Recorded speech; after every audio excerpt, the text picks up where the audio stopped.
Thanks so much for joining us. The Massachusetts Republican Party may not be big, but it is the second major party in Massachusetts and very important to the functioning of our democracy here. And so periodically, we like to check in with the chair of the Mass GOP. She is Amy Carnevale, trying to rebuild the party these days after years of failure and mismanagement. Amy, good to see you. Great to see you. Thank you. So we have 9 congressional seats here in the state.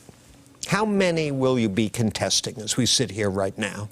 So we'll be contesting several of the congressional seats as well as the U.S. Senate seat, but really laser focused on our legislative seats in November, building upon a win that we had last year in a special election with Representative Peter Durant, who's now State Senator Peter Durant. So we're looking to add to our seats in the legislature, all the while doing what we can to support our federal candidates as well. Is that just a question of limited resources? You got to allocate them somewhere, or you just feel like these federal offices are out of reach? Certainly we have limited resources, so we do need to prioritize the campaigns that we're competing and supporting in. We'll support all of our campaigns with our message and our staff at the party, but in terms of resources, we do have limited resources, so we'll be focusing on a lot of the legislative seats where we have openings and we have strong candidates running. So based on my research, correct me if I'm wrong about any of this, as we sit right now, no Republican challenger at all for Trahan in the 3rd, Auchincloss in the 4th, Clark in the 5th, Moulton in the 6th, Presley in the 7th, or Keating in the 9th. What kind of message does that send? So presidential years are tough in Massachusetts for Republicans. And again, we're coming off an election cycle where we had losses really across the board.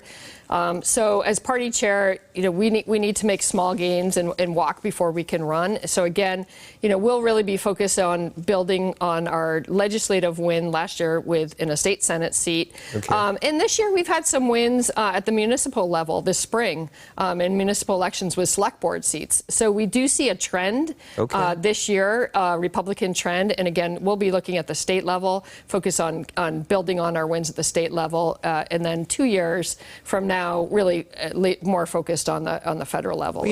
Part of your job is to survey the scene and identify issues that you think the party should embrace that offer political potential. When you look at what's happening in our state right now, based on the press releases I get from the state party, looks like you believe that the migrant situation is a top drawer issue for Republicans. So no question, the migrant situation and affordability in Massachusetts, and they're really interrelated. Those are the top 2 issues, and you'll continue to see the state party focused on both of those issues. We do see over $1 billion being spent towards migrants right now, and the state continues to roll out the red carpet to welcome in migrants. And at the party, we take no issue with the individual migrants. We don't fault them for wanting to better their lives, but we need to have reasonable policies in Massachusetts. And we have seen that the policies, as they're currently drafted, are not reasonable. We have to take a break, but briefly, point me to one way in which that's being handled that Republicans would do differently. So Republicans, time and time again, have offered residency requirements. Initially, it was to require that residents should be in Massachusetts for 1 year before being eligible automatically for housing. Then we scaled it back to 6 months and then 3 months. We've also offered requirements to prioritize veterans before migrants coming across the border, and those have been summarily rejected in the legislature. But so when migrants come here legally because legal migrants who come here because they have some kind of connection or a relative or something, for the first year, what are they going to sleep on the street? So, we think that the policy of kind of rolling out the red carpet is a wrong-headed policy, and we need to prioritize those residents.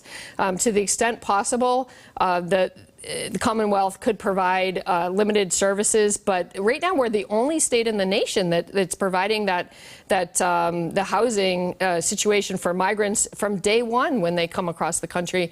And at some point, we're going to see that start to impact existing programs. And as a matter of fact, we already have with some of our programs to support law enforcement, fire programs. They've had to be reduced to accommodate this migrant program.